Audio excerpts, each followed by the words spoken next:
అనగా ఈ యొక్క నవంబర్ 3వ తారీఖు మధ్యాహ్నం మనందరూ కూడా ఆహారాన్ని అందిస్తున్నటువంటి మన నాగిశెట్టి పద్మావతి గారి యొక్క కుటుంబ సభ్యులందరూ కూడా పేరు పేరున గీతామయ వృద్ధాశ్రమం తరఫున ధన్యవాదాలు తెలియజేస్తూ మరి ఈరోజు నాగిశెట్టి పద్మావతి గారి యొక్క జ్ఞాపకార్థం మరి ప్రతి సంవత్సరం కూడా ఈ యొక్క 3వ తారీఖుని అందరూ యొక్క ఆకలి తీరుస్తున్నటువంటి వారి యొక్క కుటుంబ సభ్యులందరూ కూడా ధన్యవాదాలు తెలియజేస్తూ నాగిశెట్టి పద్మావతి గారి యొక్క ఆత్మ శాంతించాలని వారి కుటుంబ సభ్యులందరూ కూడా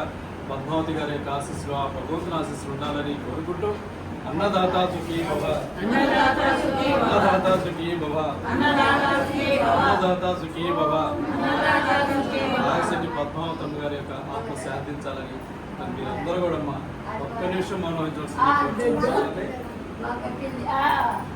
మరొక్కసారి పద్మావతమ్మ గారికి శ్రద్ధాంజలి ఘటిస్తూ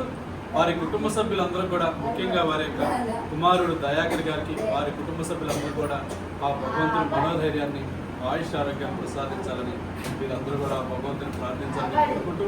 మరి ఈరోజు యొక్క సేవా కార్యక్రమాన్ని ఏర్పాటు చేసినటువంటి మన నాగిశెట్టి పద్మావతమ్మ గారి యొక్క కుటుంబ సభ్యులు వారి కుమారుడు దయాకర్ గారికి మరియు వారి కుటుంబ సభ్యులందరూ కూడా